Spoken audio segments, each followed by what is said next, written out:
Saudara-saudari terkasih, benarkah Yesus lahir pada tanggal 25 Desember?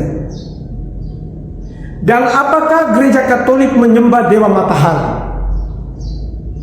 Ini pertanyaan kontroversial, tapi sekaligus pertanyaan penting untuk mempertanggungjawabkan iman Katolik.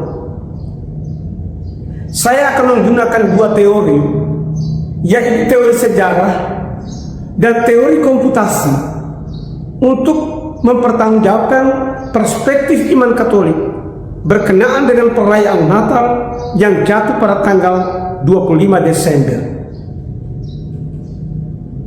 Pertama, teori sejarah.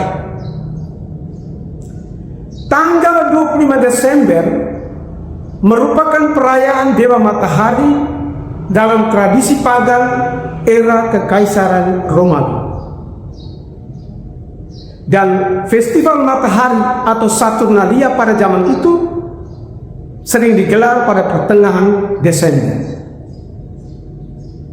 Seorang astronom bernama David Allen memberi catatan historis tentang tanggal ini.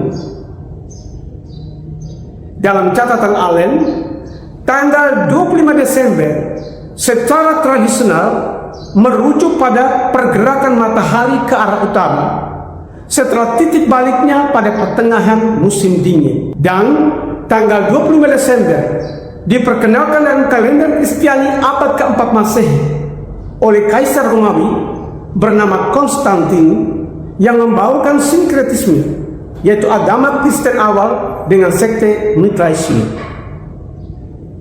Pada waktu itu Yesus sudah dikenal dan disebut sebagai Sang Matahari Sejati atau Sang Matahari Kebenaran.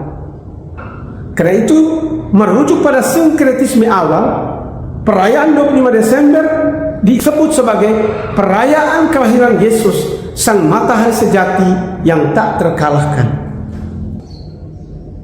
Ada dua pendapat berbeda yang merespon penetapan tanggal 25 Desember sebagai hari Natal. Pertama, Paul Ernst Jablonski, seseorang yang mewakili gereja Protestan Jerman. Dia mengatakan perayaan Natal adalah bentuk pengkafiran agama karena mengikuti perayaan dewa kafir. Sementara Jane Hardware dari Katolik Benediktin menegaskan bahwa pengambil alihan perayaan kafir adalah upaya gereja Katolik mengkristenkan praktek religius kafir sekaligus jalan masuk menuju kebudayaan umat manusia dengan tetap menjaga kemurnian Injil. Di sekitar penetapan tanggal 25 Desember merujuk pada perayaan kafir, ada politik Kaisar Aurelius. Sebelum masa Aurelius, di Roma ada dua kapel yang sudah didedikasikan untuk festival matahari. Satu pada tanggal 9 Agustus, satu lagi pada tanggal 28 Agustus. Sejak sekte Mitraisme dari Kekaisaran Romawi mendapat pengikut, festival ini dengan sengaja dihilangkan. Nah, Aurelius yang naik tahta pada tahun 270 sampai 275, yang juga memiliki kebencian terhadap sekte Mitraisme dan juga terhadap kekristenan awal, menghidupkan kembali festival matahari untuk menyatukan kembali sekte-sekte pagan di bawah Kekaisaran Romawi. Apa langkah penting yang dibuat oleh Aurelius? Aurelius kemudian menetapkan tanggal 25 Desember yang telah luas dikenal sebagai tanggal kelahiran Yesus menjadi commemoration of the annual rebirth of the sun, peringatan tahunan dari kelahiran kembali Sang Matahari. Dan ini merupakan bentuk perlawanan politik Aurelius terhadap kekristenan dan terhadap Mitraisme. Yang berikut teori komputasi. Teori komputasi disandarkan pada waktu perjumpaan Elizabeth dan Maria.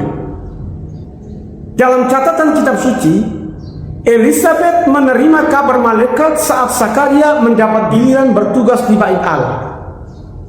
Dan menurut catatan 1 Tawarikh bab 24 ayat 7 sampai 18, Zakaria termasuk imam dari kelompok Abia.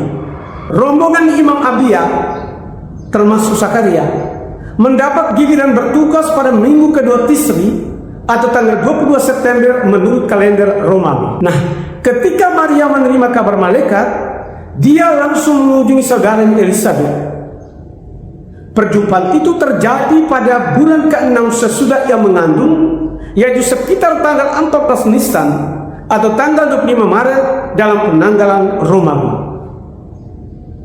Pada tahun 386, Uskup Konstantinopel bernama Yohanes Chrysostomos menetapkan 25 Maret sebagai hari raya kabar sukacita. Gereja Katolik kemudian menetapkan hari kelahiran Yesus 9 bulan 2 minggu kemudian sesudah hari raya kabar sukacita, yaitu tanggal 25 Desember. Dan tanggal ini dikenal luas sebagai hari raya kelahiran Yesus Kristus, hari Natal, Christmas menurut Gereja Katolik. Tapi penetapan tanggal 25 Desember sebagai hari raya bukan tanpa kontroversi. Beberapa waktu lalu, Paus Benediktus ke-16 meniup sebuah kontroversi Christmas yang tersebar luas di pemberitaan media-media internasional. Apa kata Paus Benediktus? Perhitungan tentang permulaan kalender yang didasarkan pada kelahiran Yesus sesungguhnya dibuat oleh Dionysius Exiguus yang melakukan kesalahan dalam perhitungannya beberapa tahun.